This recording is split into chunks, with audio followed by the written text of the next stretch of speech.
అమెరికాలో ఘోర విమాన ప్రమాదం చోటు చేసుకుంది. ఒక కార్గో విమానం టేక్ ఆఫ్ అయినటువంటి కొన్ని క్షణాల్లోనే పూర్తిగా కుప్పకూలిపోయింది. భారీగా అక్కడ మంటలెగిసిపడ్డాయి, బ్లాస్ట్ అయిందని చెప్పాలి. ఈ విమాన ప్రమాదం Louisville Muhammad Ali international airport దగ్గర చోటు చేసుకుంది. విమానంలో ఉన్నటువంటి ముగ్గురు కూడా సజీవ దహనం అయిపోయారు. ముగ్గురు క్రూ మెంబర్స్ కూడా సజీవ దహనం అయిపోయారు. అమెరికాలోని కెంటకీ రాష్ట్రం Louisville Muhammad Ali international airport దగ్గర ఈ ఘటన చోటు చేసుకుంది. టేక్ ఆఫ్ అయినటువంటి కాసేపటికే ఈ కార్గో విమానం కుప్పకూలిపోయింది. ఒక కార్గో విమానం ముగ్గురు క్రూ మెంబర్స్తో బయలుదేరింది. అది ఎప్పుడైతే టేక్ ఆఫ్ అయిందో మహమ్మద్ అలీ ఇంటర్నేషనల్ ఎయిర్పోర్ట్ నుంచి మంగళవారం రోజు సాయంత్రం సమయంలో ఈ ఘటన చోటు చేసుకుంది as per Indian timing. So ఒక్కసారిగా అక్కడ అది కుప్పకూలగానే గాల్లోకి భారీగా మంటలు ఎగిసిపడ్డాయి, దట్టమైన పొగలు కమ్ముకున్నాయి. ఆ ప్రాంతం అంతా కూడా ఒక్కసారిగా నల్లని పొగలతో నిండిపోయింది. సో మెక్డొనాల్డ్ డోగ్లస్ MD-11 ఎయిర్క్రాఫ్ట్ ఇది. MD-11 aircraft bound for Hawaii. So Hawaii ప్రాంతానికి వెళ్ళాల్సినటువంటి ఈ ఎయిర్పోర్ట్ ఈ యొక్క విమానం 5 గంటల 15 నిమిషాల సమయానికి as per their timing, so Indian local timing ప్రకారంగా తెల్లవారుజామున 3 గంటల 45 నిమిషాల సమయానికి, యుఎస్ టైమింగ్ ప్రకారంగా ట్యూస్డే రోజు ఈవినింగ్ 5 గంటల 15 నిమిషాల సమయానికి ఈ ఘటన చోటు చేసుకుంది. ఫెడరల్ ఏవియేషన్ అడ్మినిస్ట్రేషన్ అధికారులు ఈ ఘటన పైన చాలా తీవ్రంగా స్పందించారు. వెంటనే హుటాహుటిన అక్కడికి చేరుకొని మంటలు నార్పే ప్రయత్నం చేశారు. అక్కడ ఉన్నటువంటి ముగ్గురు క్రూ మెంబర్స్ కూడా సజీవ దహనం అయిపోయారు. The national transportation safety board will lead the investigation into the cause of the crash. So national transportation safety board NTSB ఇప్పుడు ఈ ఘటన పైన ఇన్వెస్టిగేషన్ ఆదేశించారు. సో ఈ ఘటన పైన అటు కెంటకీ గవర్నర్ ఆండ్రీ బేషర్ కూడా ముగ్గురు మరణించారు, 11 మందికి గాయాలైనట్టుగా కన్ఫర్మ్ చేశారు ఆయన. So that number is going to get larger. 11 మందికి గాయాలయ్యాయి, ముగ్గురు మరణించారు, ఇంకా ఈ మరణాల సంఖ్య పెరగొచ్చు అని చెప్పి అక్కడ కెంటకీ గవర్నర్ అంటున్నారు. he added that some of the injuries were significant. So అక్కడ గాయాల పడిన వారి యొక్క పరిస్థితి కూడా కొంచెం విషమించినట్టు తెలుస్తోంది. So Louisville mayor Craig అనేటువంటి వ్యక్తి కూడా multiple injuries and fire is still burning. So నిన్న జరిగినటువంటి ఈ సంఘటనకు సంబంధించి ఎగ్జాక్ట్ గా ఈరోజు తెల్లవారుజామున యాజ్ పర్ ఇండియన్ టైమింగ్ తెల్లవారుజామున 3 గంటల 45 నిమిషాల సమయానికి ప్రమాదం జరిగింది. కాబట్టి ఇంకా అక్కడ మంటలు ఎగిసిపడుతున్నాయట, ఈ మరణాల సంఖ్య ఇంకా పెరగొచ్చని చెప్పి అక్కడ అధికారులు చెప్తున్నారు. సో ప్రస్తుతానికి ఆ సిచ్యువేషన్ సంబంధించి కొంత ఆ విమానాశ్రయం నుంచి ఆ ఫ్లైట్ ఇలా టేక్ ఆఫ్ అయిందో లేదో అంతలోనే కుప్పకూలిపోయి ప్రమాదం జరిగిపోయింది. సో అది కుప్పకూలినటువంటి ప్రాంతం కొంత నిర్మానుష్యమైనటువంటి ప్రాంతం కాబట్టి ఈ స్థాయిలో అంటే మరణాలు ఇంకా పెరగలేదు, లేదంటే ఇంకా భయంకరమైన మరణాలు పెరిగే అవకాశం. చూడండి, ఫ్లైట్ కుప్పకూలిపోతున్న సమయంలో కూడా అదొక నిర్మానుష్య ప్రాంతమే. అక్కడ నివాసాలున్నా ఇంకేదైనా రద్దీ ప్రాంతమైనా కూడా గుజరాత్లోని అహ్మదాబాద్ సంఘటనలో గల స్థాయిలో కింద ఒక మెడికల్ కాలేజ్ ఉంది కాబట్టి మరణాల సంఖ్య పెరిగిపోయింది. అది కూడా ఒక ప్యాసింజర్ ఫ్లైట్ ఇది, కానీ ఇక్కడ కార్గో ట్రాన్స్పోర్టేషన్ ఫ్లైట్ ఇది. సో ఈ ఫ్లైట్ టేక్ ఆఫ్ అయినటువంటి కొద్ది సమయంలోనే ఇలా కుప్పకూలిపోయింది. ఆ CCTV విజువల్స్ మనం చూస్తున్నాం. ఓకే, CCTV కెమెరా రికార్డ్ అయిన దృశ్యాల్లో అరిలో పైకి ఎగిరిన తర్వాత ఒక బొమ్మ విమానం లాగా అలా కుప్పకూలిపోతున్నట్టు కనబడుతోంది. ఒకసారిగా వంగిపోయింది, కుడివైపుగా వంగిపోయి ముందుగా ఆ కుడివైపునటువంటి రెక్క భూమిని ఢీకొట్టింది. ఆ తర్వాత వెంటనే విమానం కుప్పకూలిపోయింది. ఆ విజువల్స్ మనం చూడొచ్చు.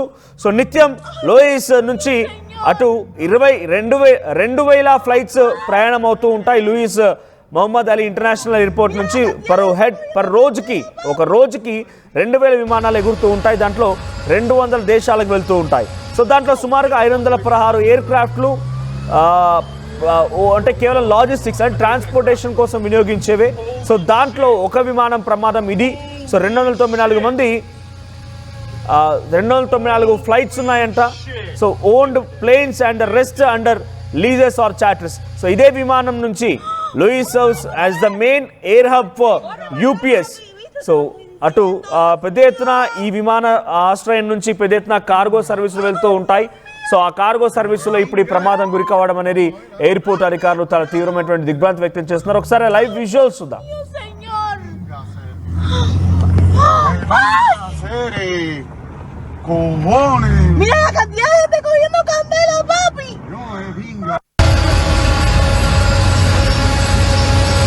Bro, get the fuck away from here, like turn around. Bro, no, hold on. I think into the craft, bro. Holy shit! Holy shit!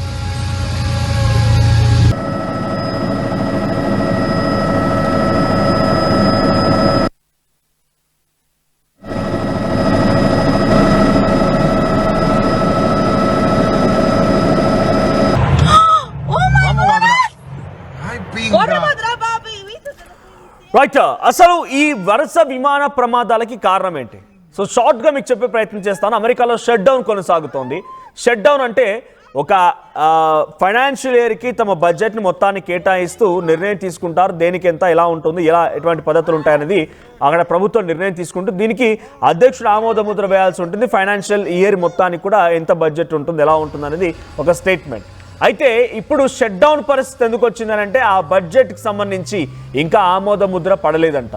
So ఈ సిచ్యువేషన్లో షట్ డౌన్ అనడానికి కారణం ఏంటంటే, ఒకవేళ కనుక బడ్జెట్ రిలీజ్ అవ్వనప్పుడు ప్రభుత్వ యంత్రాంగం, ప్రభుత్వ అధికారులు పనిచేసిన వారికి జీతాలు ఇవ్వాలి. మరి నెలల తరబడి బడ్జెట్ ఆమోద ముద్ర పడినప్పుడు వాళ్ళు పనిచేస్తుంది, వాళ్ళకి జీతాలు ఎలా వెళ్తాయి? కాబట్టి అమెరికా ప్రభుత్వం ఏం చేసింది, షట్ డౌన్ సిచ్యువేషన్ తీసుకొచ్చింది. దీని ద్వారా ప్రభుత్వ ఉద్యోగులు ఉద్యోగాలు కోల్పోతారు. ఎయిర్ ట్రాఫిక్ కంట్రోల్ సిస్టమ్ సంబంధించి కూడా, ఎయిర్ కంట్రోల్ సిస్టమ్ వారు కూడా ఉద్యోగాల నుంచి తొలగించేశారు. మళ్ళీ ఎప్పుడైతే ఇది మళ్ళీ బడ్జెట్ అమల్లోకి వస్తుందో, ఈ షట్ డౌన్ సిచ్యువేషన్ క్లోజ్ అవుతుందో, అప్పటి నుంచి మళ్ళీ అక్కడ సిచ్యువేషన్ రివైవ్ అవుతుంది. అప్పటి వరకు కూడా కంప్లీట్గా షట్ డౌన్ సిచ్యువేషన్ కొనసాగుతుంది. సో ఇప్పుడు ఈ ప్రమాదానికి గల ప్రధాన కారణం ఏంటంటే అక్కడ ఎయిర్ ట్రాఫిక్ కంట్రోలర్స్ లేకపోవడమే, అక్కడ ఎయిర్ ట్రాఫిక్ కంట్రోలర్ స్టాఫ్ లేకపోవడమే ఈ ప్రమాదానికి ప్రధాన కారణం అని అడిగి తెలుస్తోంది.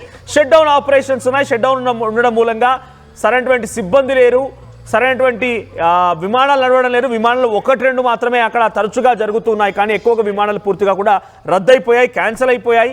సో ఈ సిచ్యువేషన్లో ఈ ట్రాన్సిట్ని, ఈ కార్గోని తరలించేసినటువంటి విమానానికి ఎయిర్ ట్రాఫిక్ కంట్రోల్ సిస్టమ్ యొక్క గైడ్ లైన్స్ లేకపోవడం మూలంగానే ఈ ప్రమాదం జరిగిందని అక్కడ అధికారులు చెప్తున్నారు. ఎస్, మన ప్రతినిధి పవన్ సిద్ధంగా ఉన్నారు. పవన్, సో విమాన ప్రమాదానికి సంబంధించి పెద్ద ఎత్తున అందరినీ ఆందోళన గురి చేస్తోంది. ఇక్కడ ఆ ప్రమాదానికి సంబంధించి 3 మరణించారు. మిగిలినంతా కూడా ట్రాన్సిట్ మొత్తం కూడా కొన్ని కోట్ల రూపాయల నష్టం వాటిల్లింది. అక్కడ ట్రాన్స్పోర్టేషన్ అనేటువంటి గూడ్స్ మొత్తం కూడా తీవ్రంగా ఆ మంటల్లో కాలిపోయాయి, బూడిదైపోయాయి కావచ్చు. కానీ షట్ డౌన్ సిచ్యువేషన్ కొనసాగుతుంది అమెరికాలో. కొన్ని రోజులుగా ఈ షట్ డౌన్ సిచ్యువేషన్ కొనసాగుతూ అనేక ప్రమాదాలకు కారణమవుతోంది. సో ఇన్ని జరుగుతున్నా అక్కడి అధ్యక్షుడు ట్రంప్ కానివ్వండి, అక్కడి విమానయాన అధికారులు ఏం చెప్తున్నారు, అప్డేట్స్ ఏంటి ఘటన పైన? రైట్ మనోజ్, వరుస విమాన ప్రమాదాలు ప్రపంచాన్ని అయితే కుదిపేస్తా ఉన్నాయి. తాజాగా అమెరికాలోని వెంకటే రాష్ట్రంలోని లూయిస్ విల్లీ మహమ్మద్ అలీ అంతర్జాతీయ విమానాశ్రయం నుంచి అక్కడి కాలమానం ప్రకారం ఇవాళ సాయంత్రం నిన్న సాయంత్రం బయలుదేరిన UPS flight 2976 McDonald Douglas MD-11F cargo విమానం టేకాఫ్ లోనే కుప్పకూలిపోయి భారీ పేలుడుకు గురైంది. హవాయి రాష్ట్రంలోని హోనోలులు డేనియల్ కే ఇనోయే అంతర్జాతీయ విమానాశ్రయానికి వెళ్తున్న ఈ ఫ్లైట్ లో మొత్తం 3 సిబ్బంది ఉన్నారు. అందులో దాదాపు 2,80,000 పౌండ్లు అంటే సుమారుగా 42,000 గ్యాలన్ల జెట్ ఇంధనం ఉండడంతో పేలుడు తీవ్రత పెరిగింది. ఈ దుర్ఘటనలో కనీసం 3 మరణించగా, అంటే ఉన్న పలంగా వారు సజీవ దహనం అయిపోవడం జరిగింది 3. సో ఎగ్జాక్ట్లీ పవన్, ఇప్పుడు ఈ విమానంలో మీరు చెప్తున్నట్టుగా Louisville Muhammad Ali international airport నుంచి హవాయి రాష్ట్రం వైపుకు వెళ్తున్నటువంటి ఈ విమానంలో MD-11 అనేటువంటి ఈ విమానంలో సుమారుగా 38,000 పౌండ్ల చాలా ఇన్ఫ్లేమబుల్, అంటే అది అగ్నికి ఇట్టే అంటుకొని పెద్ద ఎత్తున మంటలెగిసిపడి బాంబులాగా బ్లాస్ట్ అయ్యేటువంటి ఒక పవర్ఫుల్ ఫ్యూయల్ క్యారీ చేస్తుందట. సో 38,000 గ్యాలన్స్ సంబంధించినటువంటి ఫ్యూయల్ని క్యారీ చేస్తోంది. ఈ ప్రమాదానికి ఇది కూడా కారణమై ఉంటుంది. ఈ ప్రమాదం ఇంతటి స్థాయిలో జరగడానికి, ఇంతటి స్థాయిలో సుమారు కొన్ని కిలోమీటర్ల మేర ఈ అగ్ని కిలలు ఎగిసిపడడానికి, ఆ తర్వాత దట్టమైన పొగలు కమ్ముకోవడానికి ఇది కూడా కారణమై ఉంటుంది. అయితే షట్ డౌన్ సిచ్యువేషన్ని ఎప్పుడు రివైవ్ చేయవచ్చు? ఇటువంటి ప్రమాదాలను అరికట్టాలంటే షట్ డౌన్ సిచ్యువేషన్ని రివైవ్ చేయాలి. దాని దిశగా అమెరికా ప్రభుత్వం ఎటువంటి సన్నాహాలు చేస్తోంది? ఏదైతే ఇప్పటి వరకు అయితే జరిగిన ప్రమాదంలో ఇప్పటికీ 11 మంది తీవ్ర గాయాలయ్యారు. ఈ మేరకు రెస్క్యూ టీం ఈ ఘటనా స్థలానికి చేరుకొని విమాన శకలాలను అయితే తొలగిస్తా ఉన్నారు. అయితే మరణాల సంఖ్య మరింత పెరిగే అవకాశం ఉందని కెటంకీ గవర్నర్ అండీ బేషర్ అయితే తెలపడం జరిగింది. సో ఈ యుద్ధ వాతావరణం ఒక పక్క అమెరికా ప్రతిసారి చూసుకున్న ట్రంప్ ఏదైతే చూసుకుంటే ప్రతిసారి యుద్ధం నేనే ఆపానంటాడు, లేకపోతే యుద్ధం మొదలు పెడతా ఉంటాడు, యుద్ధాన్ని ప్రేరేపిస్తుంటాడు. ప్రతిసారి నిధులన్నీ కూడా ఆ యుద్ధం వైపు, వేరే దేశాల వైపు మళ్లించడం, లేకుంటే తన సొంత పనులకు వాడడం, ఇలాంటి చర్యలకు పాల్పడుతున్న ట్రంప్ ఇలాంటి ఇంత భారీ దుర్ఘటన జరిగినా కూడా ఇంకా రెస్పాండ్ కాకుండా ఇదే చర్యలుగా చూస్తా ఉన్నాడు. సో ఇలాంటి భారీ పేడు సిబ్బంది కొరత కావచ్చు, అదే విధంగా లాస్ట్ టైం చూసుకున్నప్పుడు యుద్ధంలోంచి సైనికులు వెనక్కి రమ్మని, లేదు మనకు అవసరం లేదంటూ కూడా వారందరినీ పిలుస్తా ఉన్నాడు. సో ట్రంప్ చేసే చర్యలకు ఇలాంటి ఘటనలు మరి ఇంకొన్ని పేలుడు జరిగే అవకాశం ఉందంటూ కూడా నిపుణులు మాట్లాడుతూ ఉన్నారు. ఎందుకంటే అతను చేసే చర్యల వల్ల ఎమర్జెన్సీ కూడా వచ్చే అవకాశం ఉందంటూ కూడా చెప్తా ఉన్నారు మనోజ్. ఎందుకంటే ప్రతిసారి కూడా యుద్ధాన్ని ఆపుతా ఉంటాడు, లేకపోతే అది ఆపుతున్నాడా, లేకపోతే యుద్ధాన్ని పెంచుతున్నాడా, లేకపోతే యుద్ధానికి గల కారణం ఆయనేనా, లేకపోతే ఇలాంటి ఫ్లైట్ నిజంగానే కూలిపోయిన సాంకేతిక లోపంతో దీని వెనకాల ఏమైనా కుట్ర జరిగింది దానిపై కూడా చర్య అయితే చేపడతారు Manoj. Right, thank you Pavan. So మొత్తంగా అమెరికాలో షట్ డౌన్ కొనసాగుతోంది. సో ఇందాక నేను చెప్పినట్టుగా US federal government shutdown కొనసాగుతోంది. సో షట్ డౌన్ అంటే అర్థం ఏంటంటే US Congress and president fail to pass legislation that funds the federal government's operation. So ఒక ప్రభుత్వ యంత్రాంగం ప్రభుత్వం నడవడానికి కావాల్సినటువంటి ఆ ఫండ్స్ని యుఎస్ కాంగ్రెస్ అంటే ఒక నిర్ణయం తీసుకుంటూ ఉంటారు. బడ్జెట్, మీకు అర్థమయ్యే రీతిలో చెప్తున్నాను, ఒక బడ్జెట్, ప్రభుత్వం నడవాలంటే కావాల్సిన బడ్జెట్ గురించి. సో ఆ బడ్జెట్ కేటాయింపులకు సంబంధించిన విషయంలో యుఎస్ ప్రెసిడెంట్ దానిపై ఆమోదముద్ర వేయడానికి ఫెయిల్ అయ్యాడట. This is political and financial event that occurs when US Congress and president fail to pass legislation that funds the federal government operations for the new financial year. So budget అలొకేషన్కి సంబంధించిన విషయంలో దాన్ని అప్రోప్రియేట్గా pass చేయించడంలో అటు president and ఇటువైపు US Congress ఇది September కల్లా పాస్ అయిపోవాలి. సెప్టెంబర్ 31 నుంచి పాస్ అయిపోవాలి. ఈ రోజుతో 5 రోజులు కావస్తోంది. షట్ డౌన్ సిచ్యువేషన్ కొనసాగుతోంది. ఉద్యోగస్తులను తొలగించేశారు. ఎయిర్ ట్రాఫిక్ కంట్రోలర్ స్టాఫ్ లేరు, ప్రభుత్వ ఉద్యోగులు లేరు, ప్రభుత్వ అధికారులు లేరు. మొత్తం ఎక్కడెక్కడ కుంటుబడిపోయింది ప్రభుత్వం అంతా కూడా. సో ఆ సిచ్యువేషన్ ఉండడం కారణంగానే ఈ ప్రమాదం జరిగింది. ఆ విమానం టేక్ ఆఫ్ అయిన తర్వాత దాని సాంకేతిక సమస్య ఉందనంటే ఎయిర్ ట్రాఫిక్ కంట్రోలర్ నుంచి అనుమతి వస్తే మళ్ళీ సేఫ్గా ల్యాండ్ అయ్యారు. లేకుంటే వెళ్ళే సమయానికే కొంత సూచనలు సలహాలు పాటిస్తూ ఉండేవారు, సవ్యంగా జరిగి ఉండేది. సో మొన్న కూడా ఒక ప్రమాదం జరిగింది. ఆ ప్రమాదానికి కారణం కూడా ఎయిర్ ట్రాఫిక్ కంట్రోలర్ సిస్టమ్ సంబంధించిన స్టాఫ్ లేకపోవడమే. షట్ డౌన్ సిచ్యువేషనే అమెరికాలో ఇటువంటి వరుస విమాన ప్రమాదాలకు కారణమవుతోంది. సో ప్రజెంట్ ఈ ఘటన కూడా ఏదైతే లూయిస్ వెల్లీ కెంటకీ సంబంధించినటువంటి ప్రాంతంలో Louisville Muhammad Ali international airport నుంచి హవాయి రాష్ట్రం వైపుకి వెళ్తున్నటువంటి ఈ విమానంలో 38,000 గ్యాలన్స్ ఫ్యూయల్ ఉంది. ఆ ఫ్యూయల్ మొత్తం కూడా ఈ ప్రమాదానికి కారణమైంది. అక్కడ పడగానే ఎంతటి స్థాయిలో భారీగా మంటలు ఎగిసిపడడం, దట్టమైన పొగలు కమ్ముకోవడానికి కారణం ఆ ఫ్యూయలే. సో ఈ ప్రమాదంలో 3 మరణించారు, 11 మందికి చాలా తీవ్రంగా గాయాలయ్యాయి.